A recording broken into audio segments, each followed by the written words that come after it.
can do this with my eyes closed. It's too easy. It's too easy. I can do this with my eyes closed. It's too easy. It's too easy. It's too easy. I've been there, done it, seen it. Boy, all that like Keenan. Still got crack, they fiendin'. Flow still hot like Phoenix. Shine so bright, I'm gleaming. This off top, I'm tweaking. Fresh out the rat like Nina. And I'm still tryna fight my demons. Cause we all gotta act like Tina. That's why I gotta ride with the Nina. Outside, it's a war going on. Make me put my hands on my head like the Macarena. They want you walking on board like Kima. And give an F to you like John Cena. Putting blood on the brand new Beamer. Tryna earn they stripes like Adidas. You get cold when you ride with the heater. It'll turn you to a dog like a Keto. And expose to a cat like a cheetah. They smoke my partner like reefer. Dímelo porque o no entiendo, mi gente must really need Jesus. Shed real blood, I never seen the crypt and I believe it. It's too easy. Too easy. I can do this with my eyes closed. It's too easy. It's too easy. I can do this with my eyes closed. It's too. Welcome in. Happy Monday, December 4th. Pretty busy Monday, actually, in terms of sports. Sean, what's up? Hell of a weekend. Sean, you were exactly right. What a weekend we had. Actually a fun Monday tonight. We got NFL. We have a little bit of college basketball.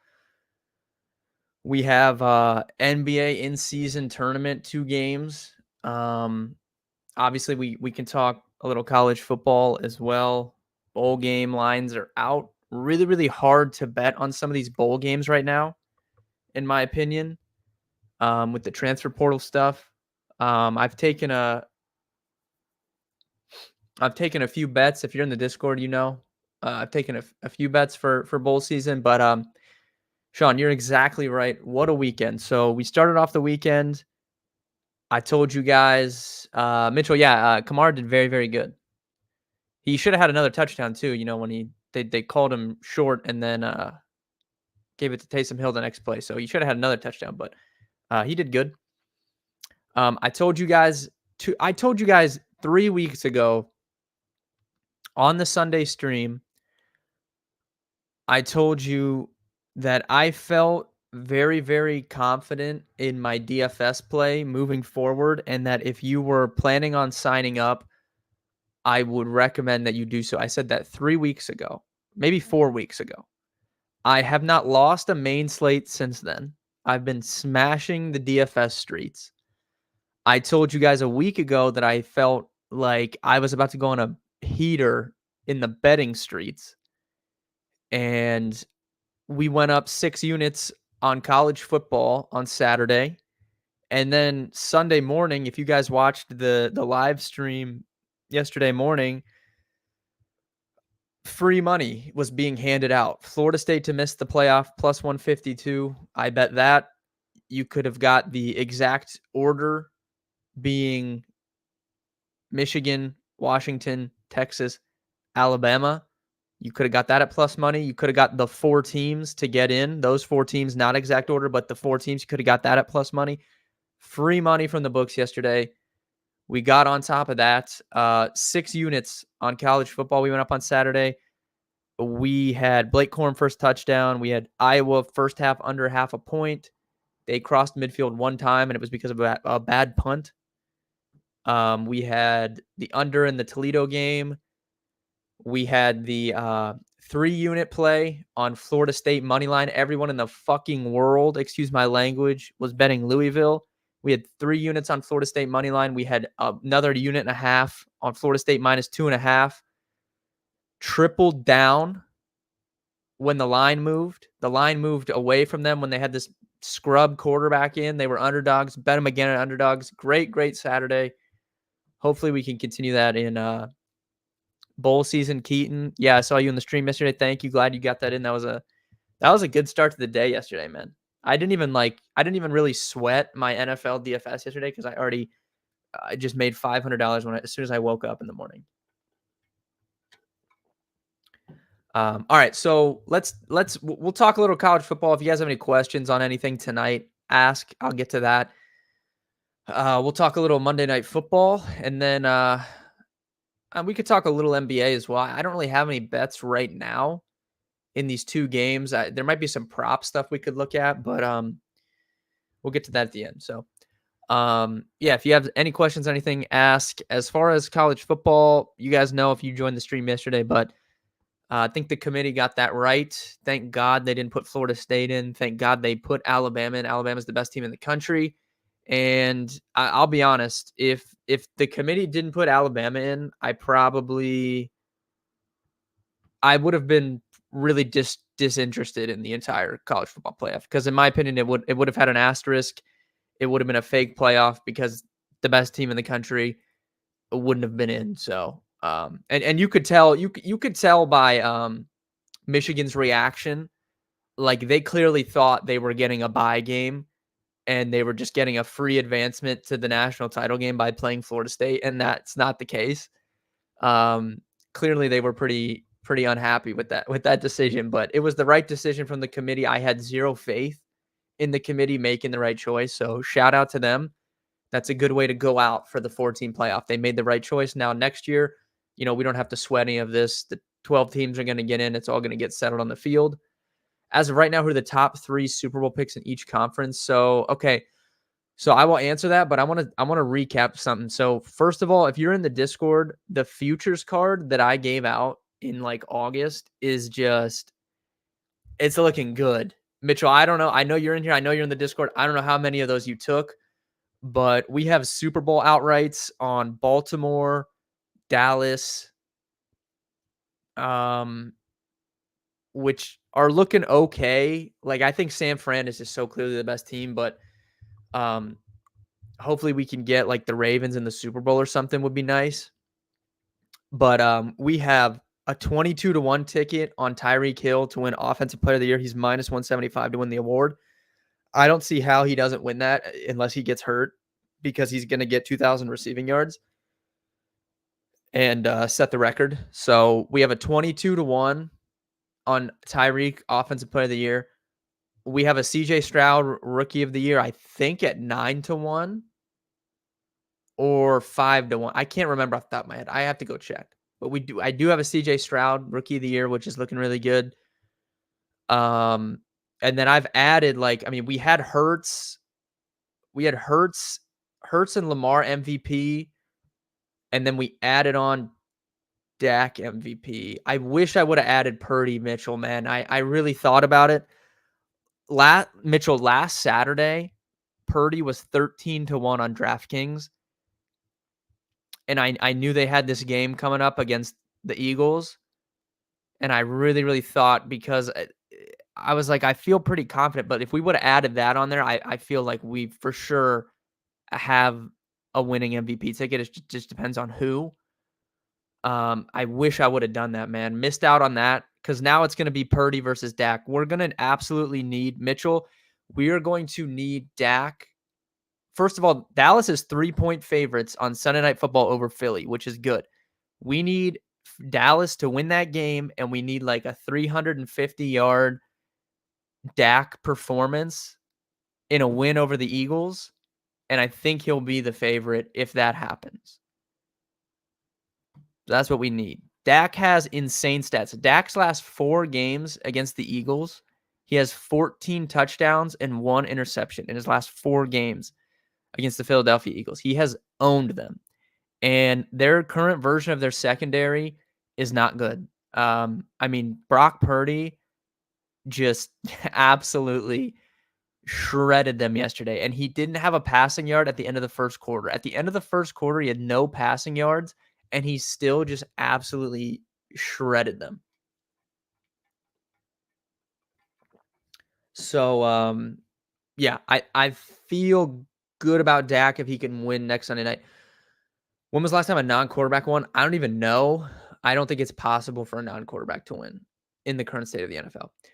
But to go back to your question about top 3, why Purdy, though? It's not even the most valuable player in the race. Agree with that. Purdy, and so I am an analytical person. Per the analytics, Brock Purdy has been the best quarterback in football this year. I can't argue how he's played. I 100% agree with you that he didn't play good when their guys were hurt. So he's only played good when they've had a stacked deck of Trent Williams, Debo Samuel, Brandon Ayuk, George Kittle, Christian McCaffrey. 100% agree. And I agree he shouldn't. I don't think he should get MVP over Dak Prescott just because if you took Brock Purdy and put him on the Cowboys, would they be as good as they are? I don't know.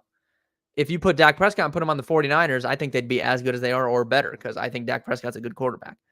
So I agree with you. It's just unfortunate, like that they could just give it to the best team, the best quarterback on the best team. So we're going to need a big Dak game on Sunday night. As far as top 3 Super Bowl picks in each conference, the NFC, it's San Francisco or it's Philly. I'm still hesitant to put Dallas in that convo. They would probably be third. But in my opinion, it's San Fran, it's Philly. That's going to be the NFC Championship game again, and it's going to get settled on the field there. So that's that conversation. AFC is much more wide open. I'm hesitant to put the Dolphins in there because I haven't seen them beat a good team yet. They've beat up on bad teams, and they've lost to any good team they've played. So Miami is not in that conversation for me right now. Lions, Mitchell, yeah, actually, I would give me Lions. Oh man, Lions versus Dallas is close just because like the Lions, I think in a vacuum are better than the Cowboys, but they haven't made the play. Like they have no playoff experience, so I don't know. And I don't think I could bet on Jared Goff going into like Philly in cold weather and like winning a playoff game. I don't think I'm there yet, but the Lions are up there. But I think it's San Fran or Philly going to the Super Bowl, and that's that. Maybe Dallas or Detroit will prove me wrong, but that's my opinion there. AFC is more wide open. I'm not putting Miami in there yet. I'm not counting out KC. Everyone wants to count out KC. They lost to Philly because Marquez Valdes-Scantling dropped a wide open touchdown to win the game, and then they lost to Green Bay last night because Marquez Valdes-Scantling got interfered with, and the refs just like didn't call it. So yeah, Kansas City is still in there for me. Patrick Mahomes is still the best quarterback in football. He can take over a game. I think the conversation changes a little bit if they don't get the number 1 seed because Patrick Mahomes has never played a road playoff game. He's always been at home. So that conversation changed a little bit. But for me in the AFC, Baltimore, Kansas City, and I guess it's between Jacksonville and Miami. But I can't put Miami in there yet. They just haven't done it against a good team. Refs have been horrible. Yeah, refs. The state of officiating is not good. So for me right now, AFC, I'll go Baltimore, KC, Jacksonville, but Miami could easily pass Jacksonville if they prove it to me against a good team. I think Miami plays Dallas. Flacco looked good. Joe Flacco looked good. I agree. I think he looked pretty good. This is my point, though, with like quarterbacking in the NFL. Like the Jets are like rolling with like Zach Wilson and Tim Boyle and stuff. Like why not just get Joe Flacco? Like they saw Joe Flacco at practice last season every game. Like Joe Flacco is what the Jets needed. They just need someone to come in and be able to throw the ball and not turn the ball over. Like it just seems like just ineptitude from the teams. Like Joe Flacco is not going to go win you a Super Bowl, but if you have a good team, you could win some games with Joe Flacco. Like he would be better than anyone that the Jets have tried at quarterback this season. He would be better than anyone the Falcons have tried out at quarterback this season. Like, why do some of these teams not bring someone like that in? It makes no sense to me. He would be like the Giants are on a different level because they're not really in the playoff mix, but that's someone like the Giants could have called. But the fact that the Jets or the Falcons didn't call Joe Flacco, I don't know. It just doesn't make any sense to me. How many coaches is he getting fired? Brandon Staley is 100% going to get fired. So that's going to be the most desirable spot because they already have a franchise quarterback. Too bad they wasted a first-round pick on Quentin Johnston. So many people talk shit to me because I hated on Quentin Johnston. I mean, the dude is just not good at football. You can see it at TCU. He wasn't good at TCU. Like, it's not. I'm not hating on the guy. I'm sure he's a nice kid. Like, I'm sure he's like a good person, but he's not good at football. I don't know what you want to tell you. His entire career at TCU, he would just run in a straight line down the field, and then like guys would fall over, and he would like catch a ball off his chest and like because he was just bigger than people, and he would run in the end zone. Like, he's not good. He has no finesse at all. He has no route running ability. He has no ability to get separation. He's not even a great contested catch guy. Like, what is Quentin Johnston's strengths? Like, drafting him over like generational wide receiver prospects, like, it makes no sense to me. That was a horrible pick. That was the worst pick of the draft last year. Was the Chargers taking Quentin Johnston? They could have had Zay Flowers. Steph, what's up? Harbaugh to the Chargers. I don't know. Okay, so Chargers, they're going to be the most desirable spot for sure. Brandon Staley is getting fired. As far as other coaches getting fired,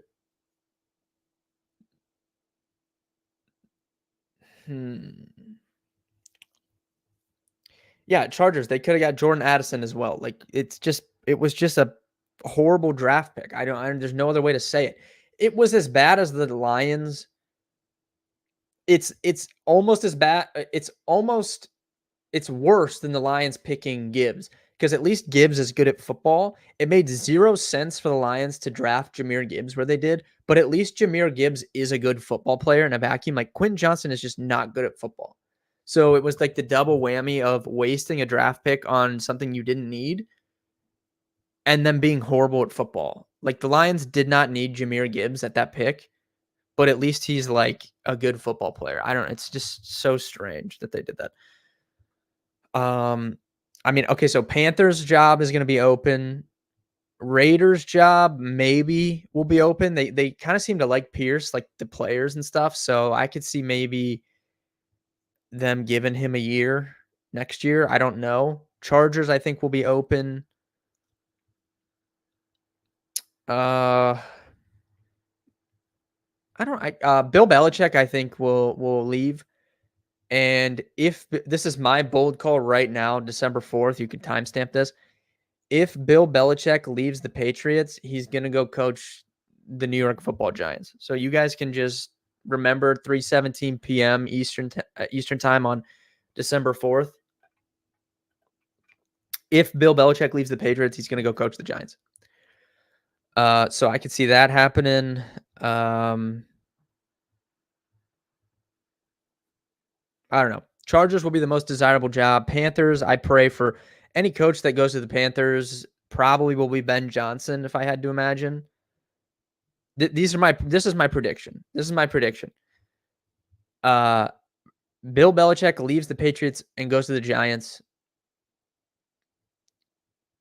Ben Johnson, the Lions offensive coordinator, becomes the head coach of the Carolina Panthers. Jim Harbaugh, if he comes to the NFL, will be between the Raiders and the Patriots. And the Chargers, I have zero idea. Zero idea. That's my only prediction so far. I have no idea who the Chargers will take. As a Chargers fan, I want Lions OC, but I feel like we need a defensive-minded head coach. Yeah, I'm not sure. If they went OC, though, I feel like they would just promote Kellen Moore to head coach if they were going to do that. So they'll probably take someone defensive-minded, or I don't know. Bears, I could see Bears maybe being open. We'll have to wait and see. Pour one out for Tank Dell. Mitch, that's a sad day, man. Tank Dell, Bobby Slowick is a great offensive coordinator, but dude, putting Tank Dell in there to lead block on that play, it's just unfortunate, man. It's just unfortunate. That's how the system works, though. Those Shanahan style systems have zero regard for player safety. Think of all the running backs get hurt at an insane clip in those offenses because of the violent nature of how they have to hit the hole coming through that zone scheme. Like, just look back through the years. Jerick McKinnon got hurt every year for the 49ers. Mostert got hurt all the time for the 49ers. Um, the Texans have had running backs get hurt this season. Miami has had running backs get hurt every season that Mike McDaniel's been there. It's an unfortunate aspect of the offense, but the violence with those running backs have to run, they get hurt all the time. And the same can be said for the receivers because of just what they're asked to do. So it's just an unfortunate thing that happened. I feel terrible for Tank Dell, one of my favorite players in the NFL. Hopefully he, can come back healthy next year. And the Texans are going to be a hot team next year. The Texans are going to be what the Jaguars were this year. Everyone in this offseason, wanted to bet on the Jaguars and stuff like that's going to be the Texans a year from in the summer. Like, everyone's going to want to bet on the Texans. In your opinion, is this tournament good or bad? Yeah, I like the tournament for the NBA. I think the teams play a little bit harder, which I like. And it's fun. It's been fun to pay attention to. I think it's fun. I think they could refine the rules a little bit for next year, but I think it was a good idea. Yeah, Mitchell, exactly. Lions last year, like in the offseason, Lions and Jags, that was everyone's picks you know, to bet on Super Bowl and stuff, and that will be the Texans next year.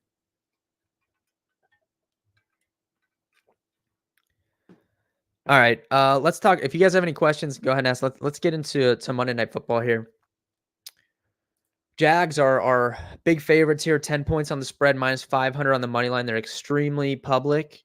90% of the money line tickets are on them. 64% of the spread tickets are on them. Very, very public team tonight. I'm not really interested in a side of the game. I think that 10 points is a little bit too much for me. To lay, I mean, there's some money coming in on this over, but don't really want to touch that. So I'm just going to be sticking to some touchdown picks for tonight. My favorite bet, everyone on gambling Twitter wants to bet Evan Ingram over receptions tonight. I'm not doing that. I'm not betting his yards. I'm betting Evan Ingram touchdown tonight. He's been extremely unlucky in the touchdown department this season, does not have one yet. The last 2 weeks, he's had multiple end zone targets that just didn't work out. Like, they were just bad throws or just weird stuff happens. So Evan Ingram touchdown, I like tonight. I like Jamar Chase touchdown. In the current state of sports betting, we get horrible touchdown odds every single game. So I don't think Jamar Chase should ever be plus 200 to score a touchdown, no matter who's playing quarterback. So I like Jamar Chase touchdown. I like Evan Ingram touchdown. That's mainly what I'll be playing in this game. For DFS Showdown, I'll probably just play one lineup tonight. I just don't love the game.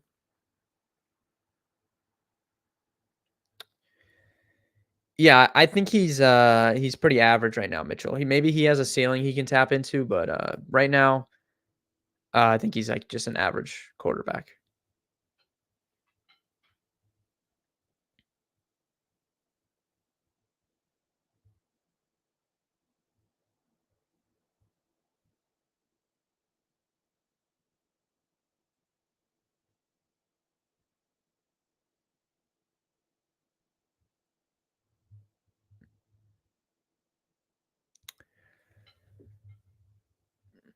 Any props in the game? Yeah, other than those touchdowns, I probably really won't bet much, to be honest with you. I think you could take a stab on Jake Browning rushing yards. He only ran for 9 last game. He ran for 40 in that game. He came in for relief for Joe Burrow. He can run a little bit, so I could see him taking off and running a couple times tonight.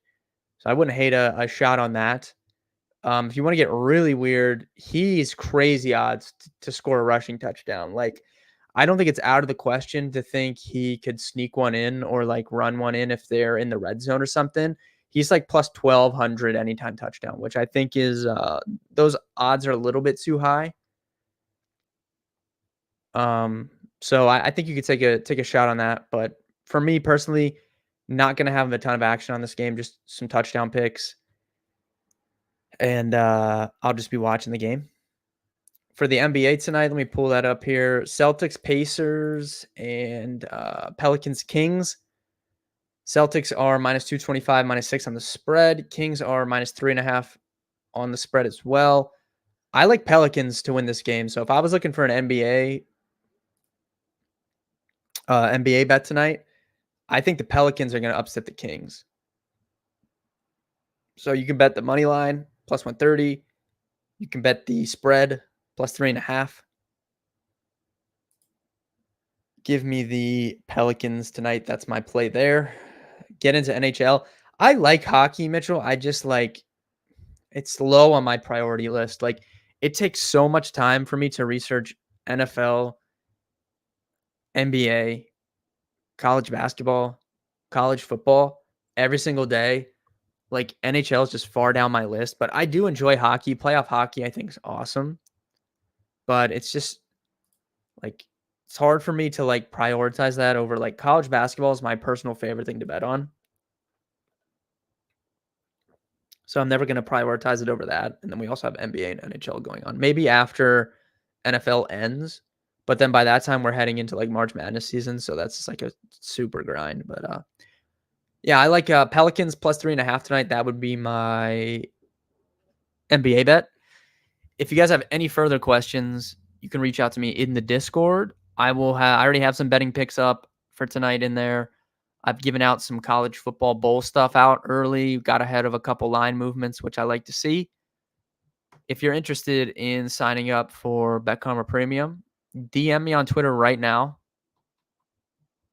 And if you're watching the stream, DM me on Twitter. Tell me you were watching the stream. I'll give you a personal special code for 25% off your first month. BetCarma Premium, if you want to sign up, get access to the tools, the Discord, my betting picks.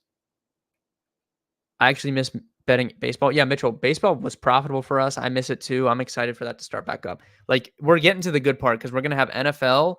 And then by the time NFL ends, we go right into March Madness, which made so much money for us last year. And then when March Madness is over, it's baseball season. So, yeah. And then NBA playoffs, I like to bet on. It's tough to bet on regular season. NBA playoffs is really, really fun to bet on. Sign up. It's worth it. Exactly. You'll make your money back fairly quickly, and I'll get you 25% off your first month. Thank you for watching. Appreciate it. I will see you guys tomorrow. Best of luck with your wagers tonight. Hopefully you make some money, and I'll see you guys tomorrow.